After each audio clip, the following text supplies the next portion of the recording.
स्वागत है दोस्तों एग्जाम बूस्टर में आपका।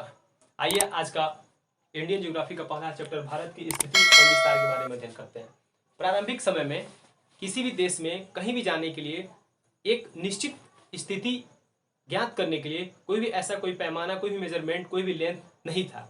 तो भूगोलवेताओं और वैज्ञानिकों को ऐसा लगा कि क्यों ना हम एक ऐसा पैमाना, एक ऐसा लाइन, एक ऐसा चीज हम बनाएं जिससे लोगों को या एक देश से दूसरे देश में जाने के लिए एक निश्चित स्थिति को ज्ञात किया सके। इसलिए उन्होंने पृथ्वी को एक ग्लोब समझा और ग्लोब पे ही एक काल्पनिक रेखा खींची।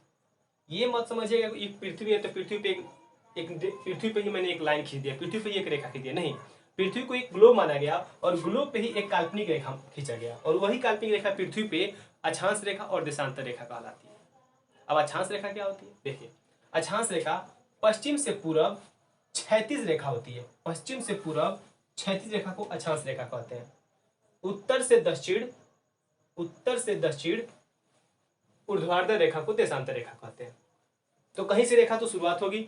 तो पश्चिम से पूरब जो अक्षांश रेखा खींची गई थी 0 डिग्री से स्टार्ट किया जाता है। इस 0 डिग्री को विषुवत रेखा कहा गया। और उसी प्रकार उत्तर से दक्षिण जो 0 डिग्री रेखा खींचा गया, उत्तर से दक्षिण 0 डिग्री देशांतर रेखा, उसी को ही 0 डिग्री देशांतर रेखा कहा गया।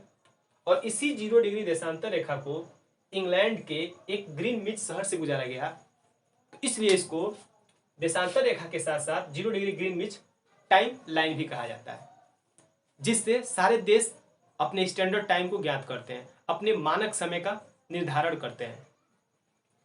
तो ये 0 degree north to 0 degree south, ये देशांतर रेखा जिसको ग्रीनविच टाइम भी बोलते हैं। और 0 डिग्री पश्चिम से पूरब जो अक्षांश रेखा है उसको विषुवत रेखा कहते हैं। जैसे 0 डिग्री विषुवत रेखा से ऊपर जाते हैं, 0 डिग्री विषुवत रेखा से नीचे यानी दक्षिण जाते हैं या उत्तर जाते हैं, तो 0 डिग्री उत्तर जाने में 23.5 डिग्री को हम कर्क रेखा बोलते हैं और 0 डिग्री विषुवत रेखा से दक्षिण जाने में 23.5 डिग्री को हम मकर रेखा बोलते हैं। इसको कर्क रेखा, इसको मकर रेखा।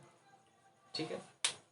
तो यदि मैंने ग्लोब को हम लोग ध्यान से देखें तो 0 डिग्री देशांतर रेखा या 0 डिग्री ग्रीनविच टाइम से पूरब की ओर भारत की स्थिति यहाँ पे है। यानी 0 डिग्री देशांतर से भारत की स्थिति यहाँ पे है, तो 0 डिग्री चलेंगे तो 1 2 3 6 ऐसे स्टार्ट होगा और यहाँ पे आके भारत की स्थिति 68 डिग्री 7 मिनट से लेके 97 डिग्री 25 मिनट हो जाती है। यानी 0 डिग्री से स्टार्ट किए 68 डिग्री 7 मिनट से लेके 97 डिग्री 25 मिनट हो गए। सेम यदि 0 डिग्री विषुवत रेखा से ऊपर जाए, 0 डिग्री विषुवत रेखा से उत्तर जाए, तो भारत के जो दक्षिण वाला पार्ट है, यहाँ से भारत प्रारंभ होता है, भारत स्टार्ट होता है, तो वहां पे 8 डिग्री 4 मिनट अक्षांश रेखा उत्तर से लेके 37 डिग्री 6 मिनट उत्तरी अक्षांश तक भारत का विस्तार है। समझ गए?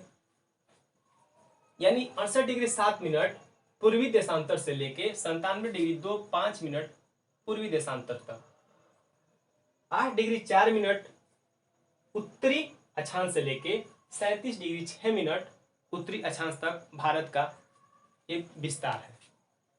ये भारत का ग्लोब पे ये विस्तार है। भारत के किसी भी शहर के किसी भी पर्टिकुलर स्थान पे यदि हमको जाना है तो हम अक्षांश और देशांतर रेखा की मदद से हम उस पर्टिकुलर स्पेस, पर्टिकुलर प्लेस पे हम इजीली पहुंच सकते हैं। तो इसके दृष्टिकोण से अक्षांश और देशांतर रेखा का कॉन्सेप्ट हमारे भूगोलवेताओं ने जनरेट किया है, हमारे भूगोलवेताओं ने लाया है। ठीक है, आप समझ गए? ठीक है, ये तो अक्षांश और देशांतर रेखाएं हो गई। अब भारत के बारे में कुछ बेसिक जो चीजें हैं उसके बारे में जान जाते हैं। भारत को कुछ नामों से जाने जाते हैं, आइए उनके बारे में पढ़ते हैं। आर्यव्रत भारत का सबसे प्राचीन नाम है। महाभारत काल के टाइम में भारत को आर्यव्रत के नाम से जाना जाता था। उसके बाद आता है भारत। भारत जो आज का भारत है उसको क्यों भारत के नाम से जाना जाता है? राजा दुष्यंत के पुत्र का नाम भरत था, जो काफी साहसी और एक वीर योद्धा थे। उन्हीं के नाम पे, भरत के नाम पे ही भारत का नामकरण हुआ। तीसरा होता है हिंदुस्तान। हिंदुस्तान का नाम हिंदुस्तान ही क्यों पड़ा? देखिए, एक सिंधु नदी है, सब कोई जानता है। सिंधु नदी को पर्सिया के लोग, जो आधुनिक जो आज ईरान है, पहले उसे पर्सिया बोला जाता था, तो पर्सिया के लोग सिंधु नदी को, सिंधु को स वाला स न बोल के ह बोलते थे, तो हिंदू बोलते थे। और वही बोलते बोलते, उच्चारण करते करते, सिंधु की जगह पे हिंदू करते करते उन्होंने हिंदुस्तान का नाम दे दिया। तीसरा आता है जम्बूद्वीप। बौद्ध, जो बौद्ध धर्म से रिलेटेड जो ग्रंथ है उसमें भारत को जम्बूद्वीप का नाम दिया गया। लास्ट होता है इंडिया। इंडिया वैसे तो ग्रीक भाषा इंडोस से लिया गया इंडिया का शब्द है, यूनानियों ने इसे दिया और उन यूनानियों के देन नहीं है कि हम आज इंडिया भी बोलते हैं। ये भारत के बारे में कुछ नामकरण से रिलेटेड जो फैक्ट थे हम यहाँ पे आपको बता दिए। भारत की स्थिति देख चुके हैं आप, 68°7' से लेके 97°2'5" पूर्वी देशांतर है। यानी भारत का सबसे पश्चिमी भाग गौर माता है जो कि गुजरात में है। भारत का सबसे पूर्वी पार्ट किबुथु जो कि अरुणाचल प्रदेश में है। यानी हम भारत के सबसे पश्चिम में चले जाएं, सबसे पश्चिम में गौर माता तक अपना पैर का पहला कदम अगर वहां पे हम रखते हैं और दूसरा कदम उससे आगे चले जाए तो हो सके हम पाकिस्तान में चले जाएं या अरब सागर में चले जाएं। यानी भारत का सबसे पश्चिमी लास्ट बिंदु वही हुआ, उसके बाद हम तो पाकिस्तान में चले जाएंगे या समुद्र में चले जाएंगे। इसलिए सबसे भारत का पश्चिमी जो पार्ट है गौर माता गुजरात में है। सेम हियर अरुणाचल प्रदेश में किबुथु, यहाँ से यदि एक कदम आगे बढ़ते हैं तो हो सकता है म्यांमार में चले जाए। इसलिए भारत का सबसे पूर्वी बिंदु को किबुथु बोला जाता है जो कि अरुणाचल प्रदेश में। सेम उत्तरी, भारत का सबसे उत्तरी पार्ट, यानी वहां से अगर एक कदम आगे बढ़ते हैं तो हो सके हम चाइना में चले जाएं या हो सके हम लोग अफगानिस्तान में चले जाएं या हो सके हम लोग पाक ऑक्यूपाइड कश्मीर में चले जाएं। वो वाला जो पार्ट है उसे इंदिरा कॉल बोलते हैं जो कि फिलहाल के लद्दाख के केंद्र शासित प्रदेश में है। अब भारत का सबसे दक्षिणी बिंदु, यहाँ पे दो चीजें हैं। एक है भारत का सबसे दक्षिणी बिंदु का मुख्य भूभाग से रिलेटेड, यानी भारत का सबसे दक्षिणी बिंदु अगर मुख्य भाग से कोई आपसे पूछे वो कन्याकुमारी है। भारत का सबसे दक्षिणी बिंदु भारत के मुख्य भूभाग से रिलेटेड कन्याकुमारी है जो कि तमिलनाडु में पड़ता है। वही कोई बोले जो भारत का सबसे दक्षिणतम बिंदु तो आपके निकोबार का इंदिरा पॉइंट होगा जो कि भारत के सबसे दक्षिणतम बिंदु है। निकोबार में है इंदिरा पॉइंट। ये रहा आपका उत्तर से लेकर दक्षिण, पश्चिम से लेकर पूर्व। वही उत्तर से लेकर दक्षिण जो भारत की लेंथ है, लंबाई है 3214 किलोमीटर है।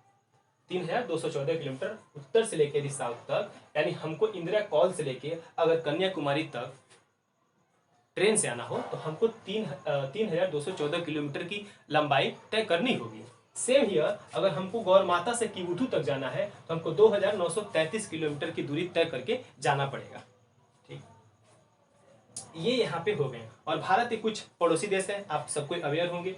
पाकिस्तान है, अफगानिस्तान है, चाइना है, नेपाल है, भूटान है, म्यांमार है, बांग्लादेश है और नीचे श्रीलंका है। देखिए ये हो गया, सारी चीज कवर हो गए। जो श्रीलंका है ये भारत के दक्षिण में है, दक्षिण पूर्व में है। ये पाक जल संधि से अलग होता है। अभी जल संधि क्या है? जल संधि पानी का वो सकरा भाग होता है जिससे दो लैंड वाले भाग अलग होते हैं और दो वाटर वाले पार्ट आपस में मिलते हैं। दो लैंड वाले पार्ट, भारत इधर है, श्रीलंका इधर है, दोनों अलग हो गए। दो पानी वाले पार्ट, दो जल वाले पार्ट, बंगाल की खाड़ी और अरब सागर दोनों इस रास्ते होके मिल जाते हैं, उसी को बोलते हैं जल संधि। और इसका नाम है पाक जल संधि जो कि श्रीलंका और भारत को अलग करता है और बे ऑफ बंगाल और अरब सागर को जोड़ता है। ये हो गया। भारत के कुछ आइलैंड है जो कि दो काफी चर्चित आइलैंड है, लक्षद्वीप है, अंडमान एंड निकोबार द्वीप है। ठीक, भारत के क्षेत्रफल के बारे में बात करते हैं। भारत का क्षेत्रफल 32,87,263 किलोमीटर स्क्वायर है। यानी भारत को यहाँ से लेके यहाँ तक यदि हमको टाइल लगाना हो, टाइल से यदि पूरे भारत को भर देना है तो लगभग हमको 32,87,263 किलोमीटर स्क्वायर इतना बड़ा टाइल लगेगा। समझ सकते हैं आप, काफी जो इसका क्षेत्रफल है काफी वास्ट है।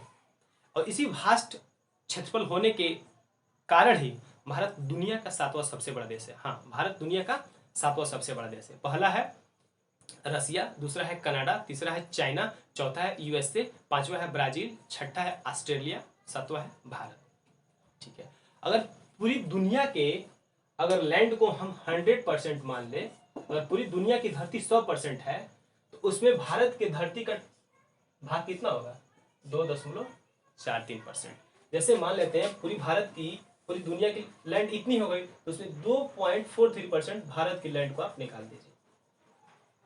यानी भारत की लैंड 2.43% है, लेकिन भारत पूरी दुनिया की भूमि का 2.43% रखने के बावजूद पूरी दुनिया का लगभग 17.5% आबादी रखता है, पॉपुलेशन, जनसंख्या, जो कि चाइना दुनिया का सबसे फर्स्ट नंबर आता है जनसंख्या घनत्व के मैटर में, दूसरा आता है भारत जनसंख्या के मैटर में हम लोग भारत दूसरे स्थान पर आते हैं। यानी 2.43% एरिया होने के बावजूद हम 17.5% जनसंख्या पूरी दुनिया का लेके अपने आप में बैठे हैं, जो कि एक अपने आप में एक भयावह स्थिति है, जो कि आगे चल के काफी दिक्कत हो सकती है, वो एक अलग पार्ट है।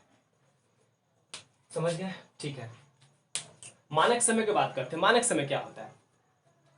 कुछ देश ऐसे होते हैं उनका जो एक्सपांसन होता है, जो उनका जो एरिया होता है काफी लंबा होता है, या कुछ देश का लंबाई कम होता है, चौड़ाई ज्यादा होता है। तो उसको देखते हुए वैज्ञानिकों को लगता है, भूगोलवेताओं को लगा जबकि अगर एक ऐसा हम एक टाइमलाइन खींच दे, एक ऐसा स्टैंडर्ड टाइमलाइन खींच दे, एक मानक समय रेखा मान ले, उस मानक समय रेखा पे पूरे देश के लोग अपने ऑफिशियल वर्क वगैरह करेंगे, यानी आधिकारिक काम उससे करेंगे।